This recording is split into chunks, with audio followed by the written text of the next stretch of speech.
Fancy graphic time. The Rio Olympics are officially in the books. 2 weeks of competition have drawn to a close, and Team USA did dominate the games.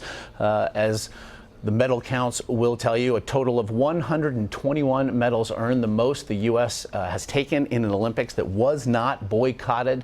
Great Britain and China followed directly in their wake, and our Ben Tracy was there for all the action and once again joins us from Rio. And so, Ben, with 2016 in the books, it was a party to be sure.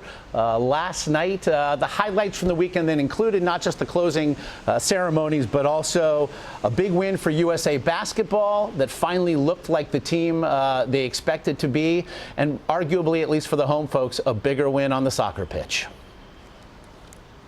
Exactly. So the men's basketball game, let's start with that.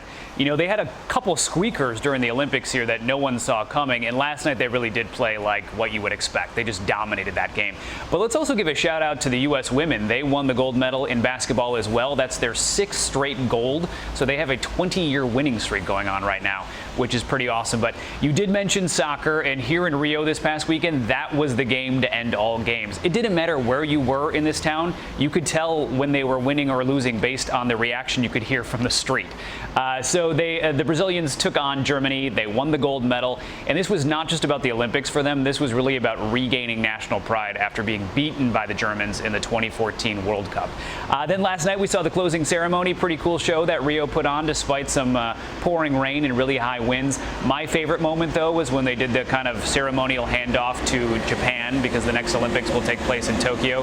And the very prim and proper Prime Minister, try to say that 5 times fast, came out dressed as Super Mario from the video game, which was kind of cool. All good stuff. And again, we were just watching the still photographs of Neymar, who, again, got it done for the home folks there. We will finally address this, hopefully for the last time, the Ryan Lochte situation. In fact, we heard from him over the weekend. Before I ask you about it, let's listen to just a part of it. I was highly intoxicated, and I made immature calls. And if that didn't happen, none of this would have happened.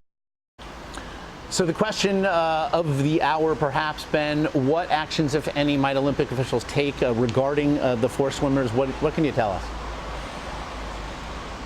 Well, the head of the United States Olympic Committee says that there will be further action. That's kind of the phrase that he's using. I think it's widely expected that there'll be some sort of suspension of Ryan Lochte from competitive swimming, although I'm not sure what impact that will really have. He said after his last race here in Rio, before the whole gas station debacle, that he planned to take significant time off from swimming to do what he called refocusing.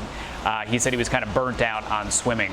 But I think everyone wants to put this whole thing behind them. It's really the last thing the United States Olympic Committee wants to keep talking about. But they do know at some point they have to do something, whether that comes in the form of a suspension or I don't know if they have the legal ability to impose a fine, but they plan to do something. I can tell you personally, Josh, I never expected to be doing live shots from a gas station while I was here in Rio covering the Olympics. I could also speak for, it's not just the USOC that wants to stop talking about it, to be sure. You mentioned Tokyo in 2020.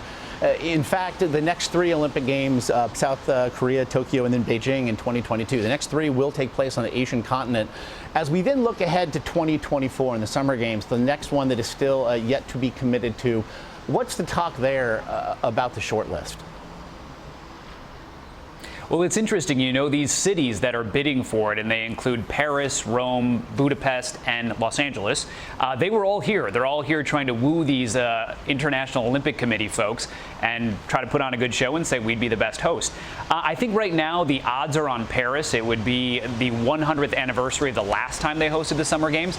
But LA also has a strong bid, and that's largely because the Summer Olympics have not been in the United States since 1996 when they were held in Atlanta. And, you know, TV revenue from the United States is a big part of what bankrolls the Olympic movement. So I think there is a feeling that it's maybe overdue to come back here after New York and Chicago were both passed up in recent years in favor of other cities. And I know people will remember 1984. It was a big money maker. And of course, they do have a lot of the infrastructure already there. 2 big concerns, to be sure. Ben Tracy in Rio, thank you so very much, my friend, and do travel safe. Thanks, Josh.